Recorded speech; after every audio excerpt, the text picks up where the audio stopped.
Just a minute. Please don't introduce yourself as my mother-in-law. My daughter-in-law said that to my wife right in the middle of her birthday party inside that brightly lit mansion in the Hamptons. I was standing behind them. I heard every word. My wife was holding a gift she had spent weeks making by hand. She froze, as if she no longer knew where to place her hands. My son was there. He said nothing. In that moment, I understood something very clearly. Some families don't fall apart because of poverty. They fall apart because of shame. Before the story goes any further, take a moment to subscribe to the channel and leave a comment telling me where you're listening to this story from. And now, let me continue. Because that moment at that party was not the end. It was only the beginning. I didn't say anything then. I just stood still, as if I were part of the white wall behind them. The music was loud enough to cover the real conversations. The clear glasses reflected the lights as if everything here had been designed so no one had to look at any one thing for too long. My daughter-in-law's birthday party unfolded exactly the way people describe the Hamptons. Spacious, clean, perfect, in a way that felt cold. The guests were well-dressed. They spoke in short sentences, full of implication. Everyone seemed busy, proving they belonged here. My wife and I were different. We arrived earlier than the invitation time because Laura has always believed that arriving early is a form of respect. We had driven nearly 5 hours from our home. Laura chose her favorite dress, light blue. Not new, but neatly pressed. I wore my old suit. It still fit, though the cuffs were slightly worn. On Laura's lap was a cloth bag she held carefully the entire drive. Inside was the birthday gift, a wool scarf she had knitted by hand, one stitch at a time, every evening after dinner. She told me Alexandra lived in large rooms, so maybe something warm and small would make them feel different. When we walked in, no one noticed. That didn't bother me. I was used to standing outside conversations not meant for me. Laura was different. She smiled at anyone who glanced her way, a habit from her years as an elementary school teacher, greeting the whole world without thinking. She spotted Alexandra in the distance, surrounded by friends, laughter rising and falling around her.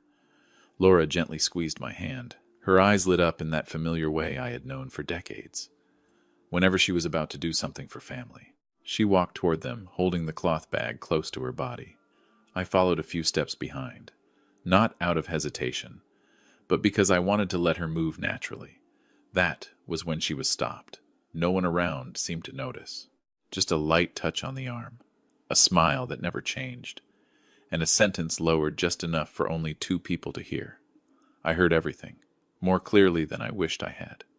Laura said nothing. She stood still. The hand holding the gift trembled slightly, then went still.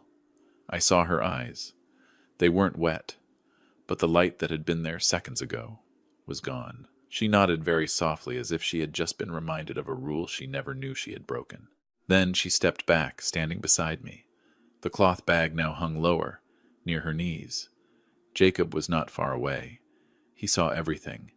I know because his eyes flicked toward us, then quickly turned away. He pretended to listen to someone else, nodded at the right moments, smiled at the right places.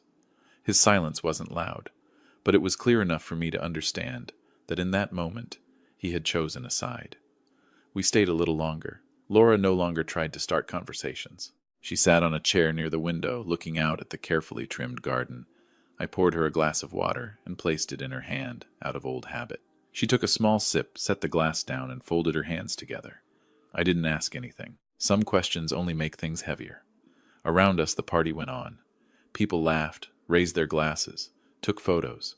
Alexandra stood at the center of every frame, bright, confident. No one knew, or no one wanted to know, that an older woman sat just a few steps away, trying to understand how she had just been quietly pushed out of her son's life.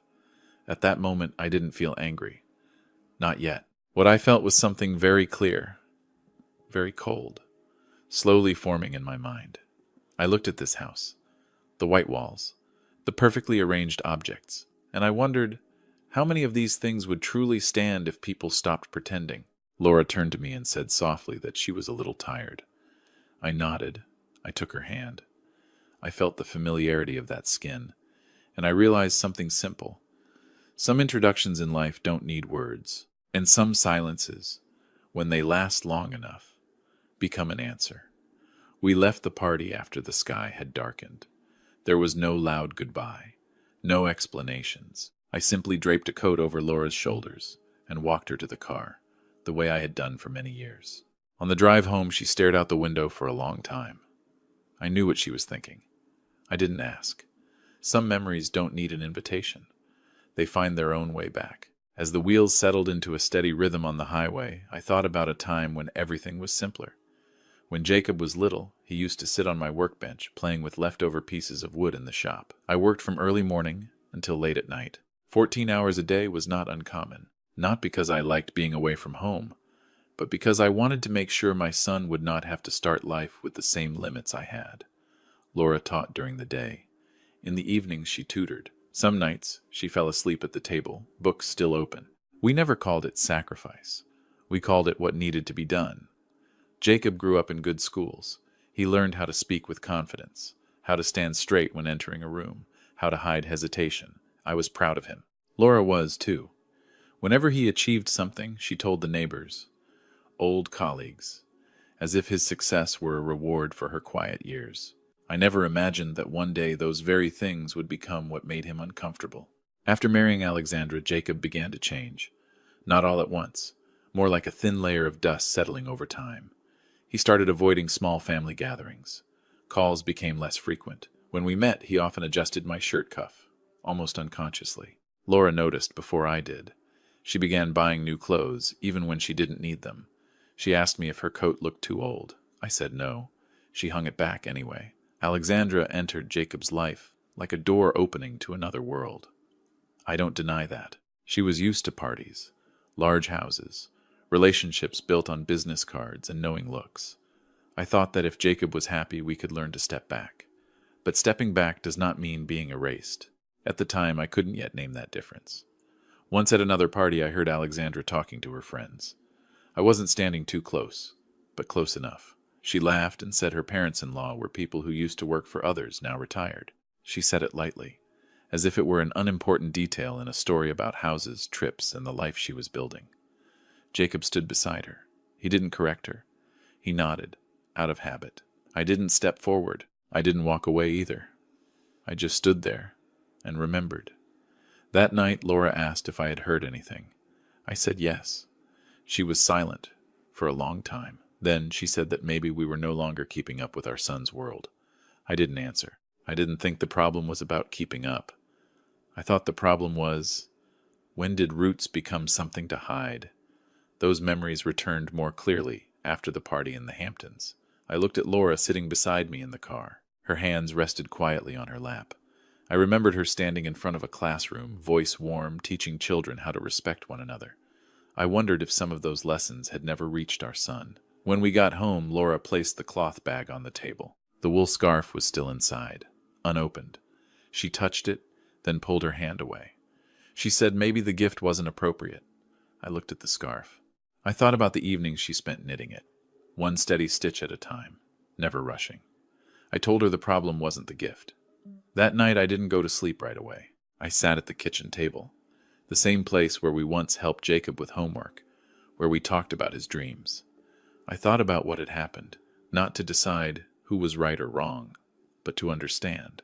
I realized that betrayal doesn't always come from big actions. Sometimes it's just a well-timed nod, a silence that lasts too long, and an introduction that quietly disappears. The next morning, Laura made coffee as usual. She asked if we should talk to Jacob. I said there would be a time, but not now. Some conversations need to be prepared with clarity, not emotion. I looked around our house, much smaller than the mansion in the Hamptons, but everything here had its place. I felt something slowly changing inside me, not loudly, not impulsively, just a decision taking shape.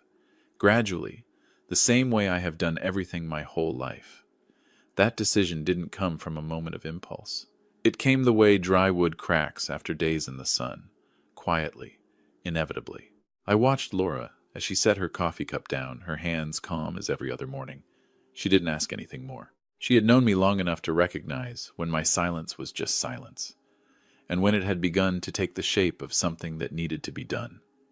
That afternoon, Laura took the wool scarf out of the bag. She placed it on the table and smoothed out every fold. Maybe she said we should leave it there. Her voice was gentle.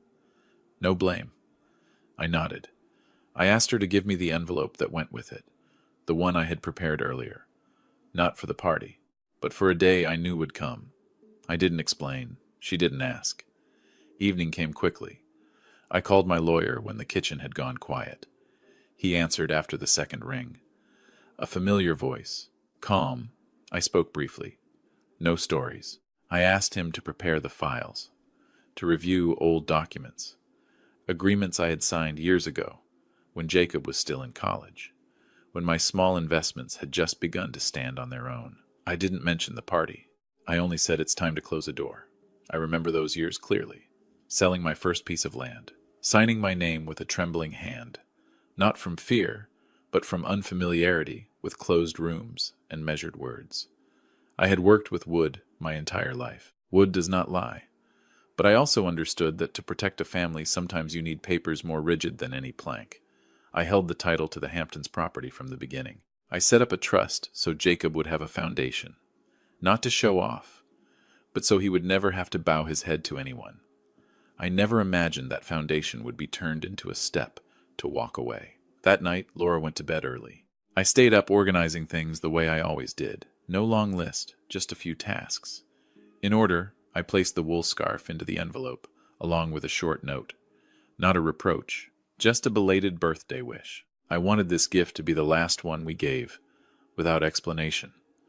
The next morning I told Laura we were going back to the Hamptons. She looked at me, surprised, then nodded. On the drive, I went slower than the day before. Not out of hesitation, but because I wanted everything to move at the right pace. When we arrived, the party had long since ended. The house stood open, silent. I didn't go inside. I asked the security guard to deliver the envelope. I said we weren't available to meet. I left a message for Jacob. Tomorrow, you'll have the freedom you want. On the way home, Laura asked if we were going too far.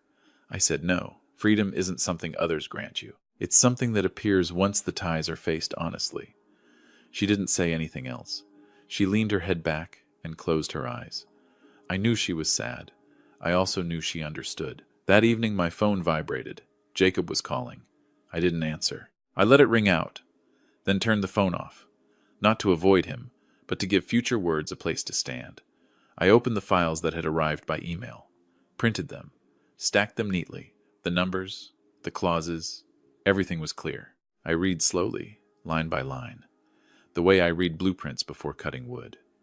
The next morning, Laura made tea. I placed the folder into my bag, along with the wool scarf, still holding a small fold. I told her someone would be coming today. She asked if I needed her there. I said yes, not to speak, but to witness. She nodded. When the doorbell rang, I was already seated at the dining table. I didn't stand up right away. I wanted them to see preparation, not confrontation. I heard voices on the porch, hurried, uneasy. I took a breath, not deep, not long. I opened the door. I didn't feel satisfaction. I didn't feel relief. I felt a rare clarity, like fitting the final piece of wood into a frame. Everything suddenly standing straight. I invited them in, gestured to the chair across from me. I placed the folder on the table. I didn't push it forward. I didn't hide it. I said, we're going to talk, not about the party, but about what belongs to whom. Laura sat beside me, back straight, hands resting on her lap. The wool scarf stayed in the bag. I knew when the time came I would take it out, not as an apology, but as the final period, to a role we no longer needed to play. They sat down across from me.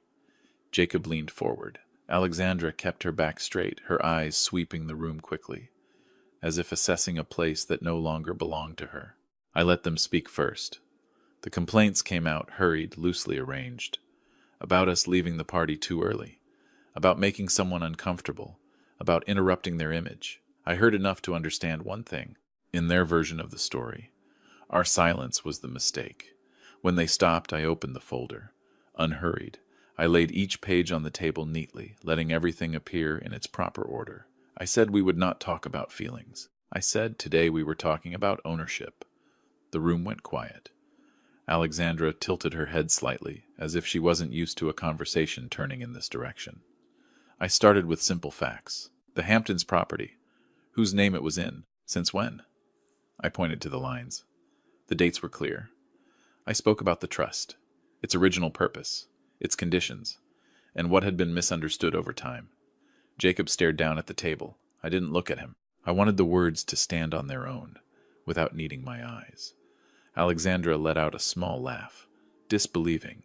She said those things were in the past, that their present life couldn't be pulled backward by old papers. I nodded. I said documents don't pull anything backward. They only remind.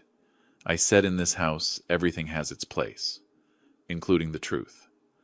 I continued, my voice unchanged, not louder, not softer. I said that starting today all financial support would end. The trust would be adjusted according to its terms.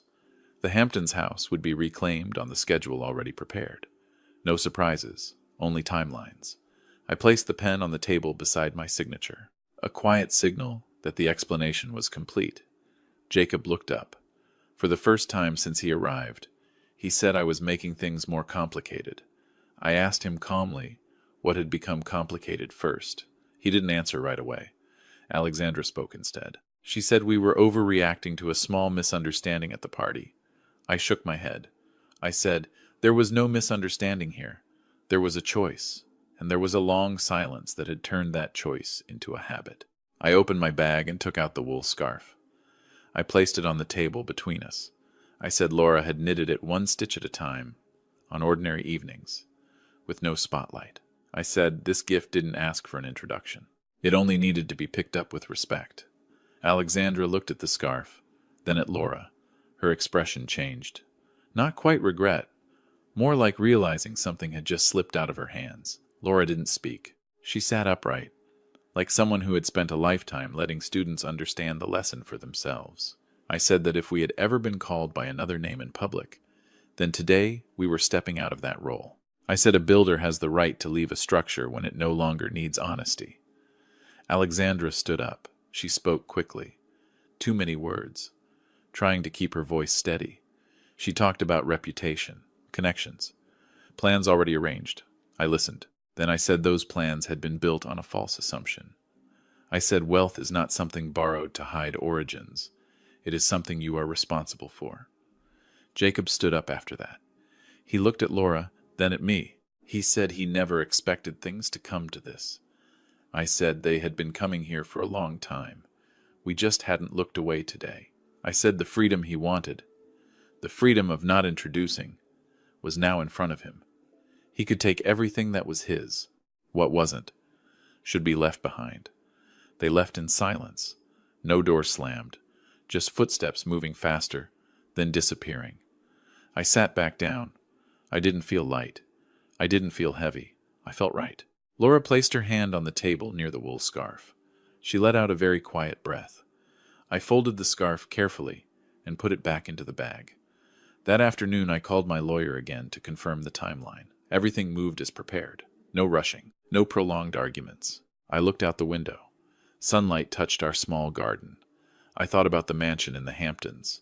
Wide, bright, and empty in its own way.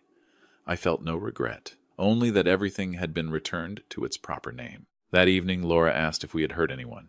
I said the truth isn't meant to hurt. It's meant to stop. She nodded.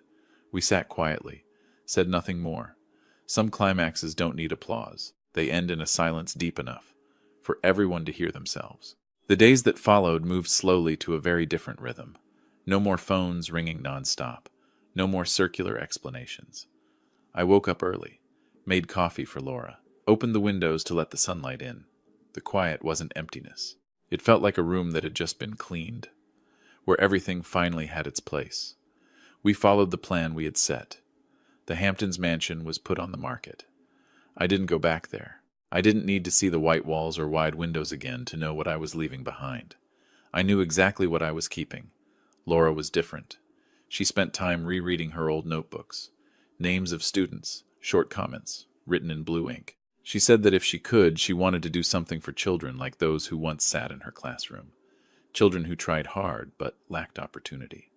That's how the idea of a scholarship fund came to us. Quietly. No announcements. No ceremonies. I worked with a lawyer, setting simple, clear criteria. Laura wrote the introduction in her familiar teacher's voice. No big promises. just respect.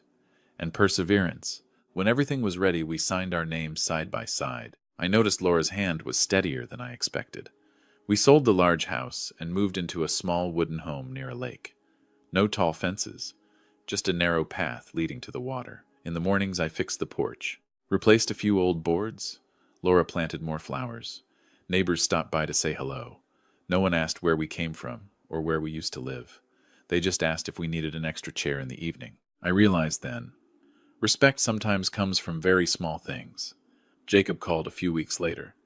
His voice wasn't rushed anymore. He said things had changed faster than he expected. Relationships that once felt close had grown distant when the parties stopped. Alexandra hadn't stayed. I didn't ask more. I just listened. When he finished, I was quiet for a moment. Then I said I hoped he was safe. I didn't blame him. I didn't promise anything either. I told him that if one day he wanted to talk like an adult, without roles to play, our door was still open. The call ended cleanly, like a period placed where it belonged. Laura asked if I was sad.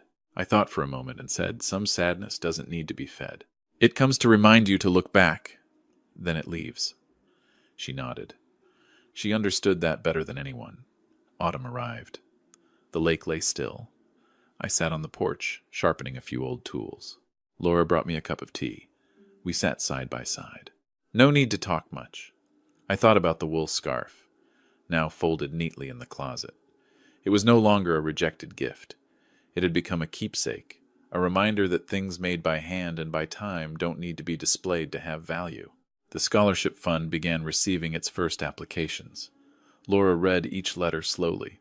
Some words were clumsy, but sincere. She marked them carefully, writing notes in the margins. I looked at her and saw the woman who once stood in front of a classroom. I understood then. This was the legacy we wanted to leave behind. Not houses, not numbers, but a chain of opportunities, given the right way. One afternoon, as the sunlight slanted low, Laura said she felt lighter. I asked why. She said that finally she no longer had to worry about how she was introduced. I smiled. I said we don't need introductions anymore.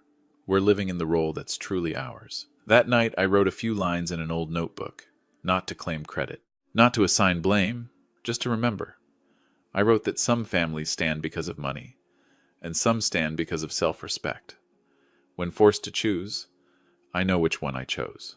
If there is one thing I want to leave for Jacob, and for anyone else, it is this. Parents are the roots. Children are the leaves. Leaves may reach toward the sky to catch the sun, but roots must rest in the soil to nourish the whole tree. When roots are hidden out of shame, the tree may look beautiful for a while, but only when roots are respected does the tree truly live long. I closed the notebook. Laura turned off the light.